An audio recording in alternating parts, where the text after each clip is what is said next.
Bismillahirrahmanirrahim. Alhamdulillah, salatu wassalamu ala rasulillah wa ala alihi washabihi wa mawala. Ibu bapak sekalian, jamaah salat maghrib yang insyaallah dirahmati Allah subhanahu wa ta'ala. Setiap dari kita memiliki sikap kontradiktif dalam pribadi manusia. Ada sikap marah dan ada sikap sabar. Sepemarah apapun orang, pasti dia memiliki sikap sabar, dan sesabar apapun orang, pasti dia memiliki sikap marah.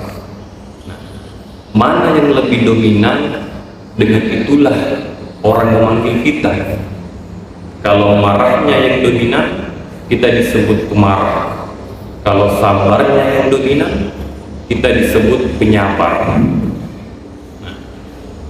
Ibadah yang kita laksanakan ini, seperti sholat, puasa, zakat, itu melatih diri kita untuk menjadi orang yang sabar.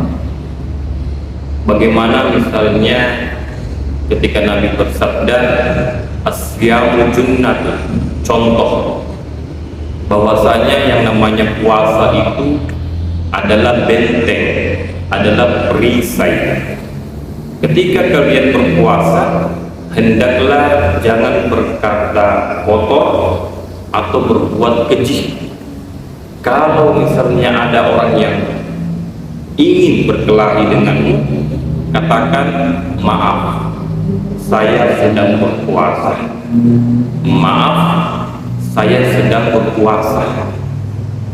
Nah, jadi puasa adalah benteng. Begitulah kita menjalani hidup ini. Ada benteng, artinya ada kafling yang kita bisa lewati dan yang tidak bisa kita lewati. Misal dalam hidup kita mau cepat sukses, boleh, tapi ada caranya. Misal dalam hidup kita mau jadi orang kaya, boleh, tapi ada caranya. Misal dalam hidup karir kita, dalam kantor, dalam pekerjaan mau cepat naik jabatan, boleh, tapi dengan cara yang baik, bukan menghalalkan segala cara. Jadi perlu benteng dalam kehidupan supaya kita tahu mana wilayah yang boleh kita sentuh, mana yang tidak boleh. Seperti itu. Ibu bapak sekalian yang insya Allah dirahmati Allah subhanahu wa ta'ala. Kemudian yang namanya sabar ini di mana kita tempatkan? Jadi kalau tadi saya sebut bahwa puasa adalah benteng, artinya ada kesabaran dalam berpuasa. Kita tidak bisa berbuka seenak-enaknya, ada waktu berbuka. Begitupun dalam hidup, menggapai kesuksesan perlu waktu, perlu kesabaran. Menggapai kesuksesan hidup, mengumpulkan harta perlu kesabaran, perlu waktu. Nah, begitulah perlunya kesabaran ini. Nah, di mana kesabaran ini kita gunakan? Yang pertama, kita sabar dalam melaksanakan ketaatan kepada Allah. Sabar dalam taat.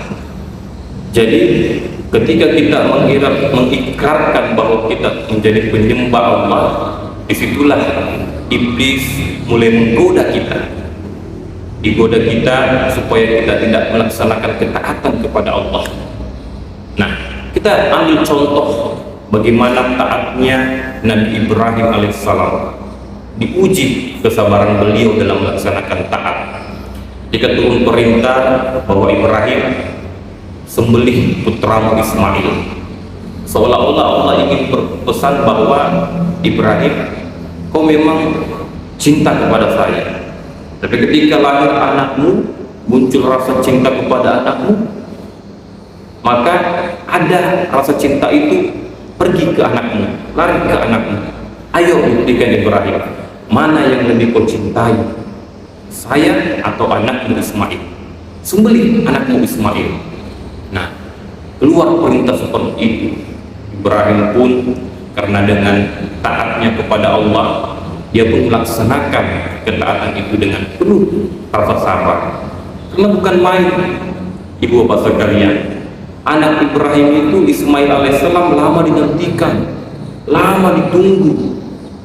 Tahu-tahu turun perintah dari Allah, sembelih Ismail.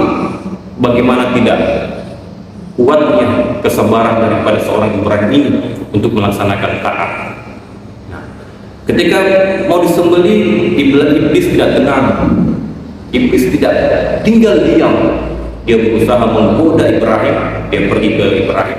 Ibrahim, kau mau apakan anakmu? Ibrahim menjawab, saya mau sembelih. Kenapa kau mau sembelih? Kau lihat itu Ismail, seorang anak yang lama kau tunggukan, lama kau nanti. Begitu lagi lucu-lucunya kau mau sembelih. Ibrahim menjawab, ini perintah Allah. Ya, Allah cuma sentimen sama kau Ibrahim. Tidak usahlah, kata Ibrahim. Ishak yang lain dilempar.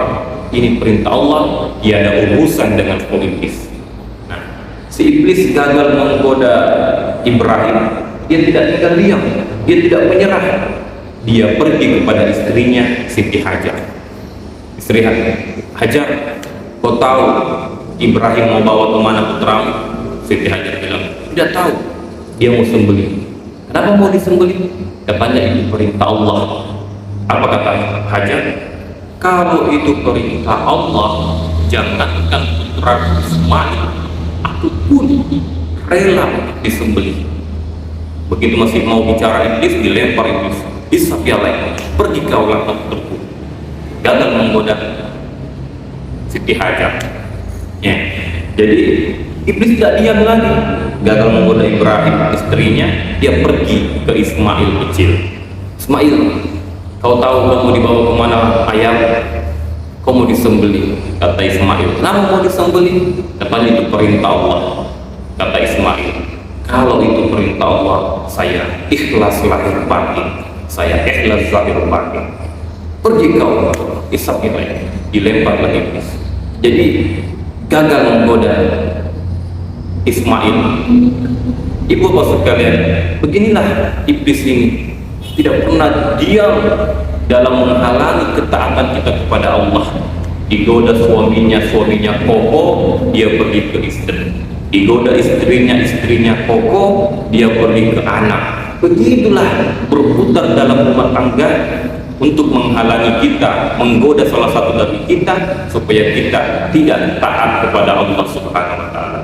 Jadi untuk melaksanakan taat itu harus diperlukan yang namanya kesabaran. Kemudian yang kedua, kita melaksanakan sabar dalam menjauhi segala yang dilarang oleh Allah. Kita melaksanakan sabar dalam menghindari yang namanya kemaksiatan, karena luar biasa godaannya. Dulu kita mungkin nakal, tapi sekarang sudah hijrah. Ada saja rayuan, ada saja godaan untuk kembali ke penyakit lama. Ayolah minum sekali-kali. Dulu kan kau sering minum, ayo sekali-kali. Digoda kita.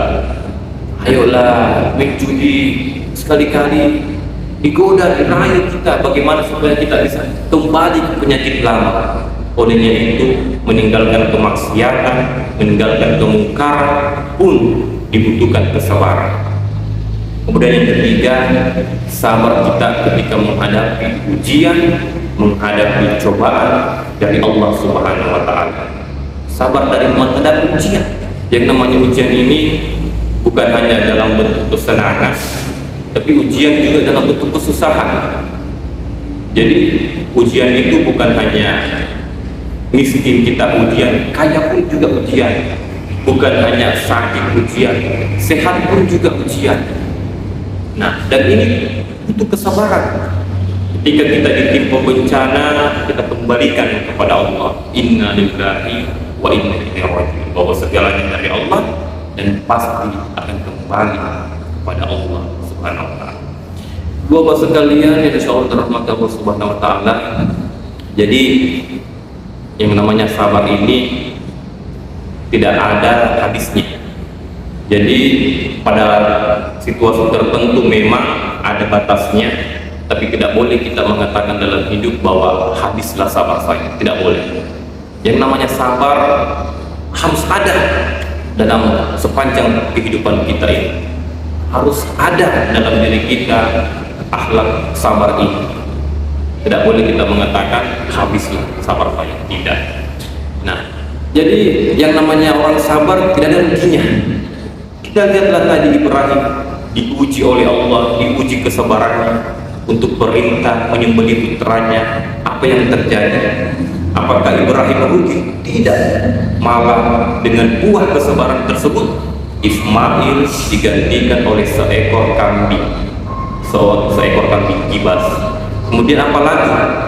Yang namanya pada waktunya awalnya tadi Ibrahim hanya memiliki seorang anak, dengan buah kesabarannya malah ditambah lagi putranya yang bernama Ishak alaihissalam. Jadi tidak akan pernah rugi orang yang mau berkorban, mau bersabar demi Allah Subhanahu wa Ta'ala. Kemudian yang kedua, sabar dalam meninggalkan kemaksiatan, sabar dalam meninggalkan kebatilan, kemungkaran. Karena ada saja godaan, rayuan supaya kita bermaksiat kepada Allah. Olehnya itu, pandai-pandailah kita memilih dan memilah mana yang baik untuk kita ke depannya. Jangan sampai kita pemilih, jangan sampai apa yang kita pilih itu mungkin menyenangkan untuk jangka pendek tapi menyusahkan untuk jangka panjang. Lebih baik kita memilih mungkin menyusahkan jangka pendek tapi menyenangkan untuk jangka panjang, apalagi akhirat, yaitu meraih surganya Allah Subhanahu wa Ta'ala. Semoga sabar ini selalu ada dalam diri kita dan kita menjadi manusia yang diberkahi oleh Allah Subhanahu wa Ta'ala. Sekian, wassalamualaikum warahmatullahi wabarakatuh.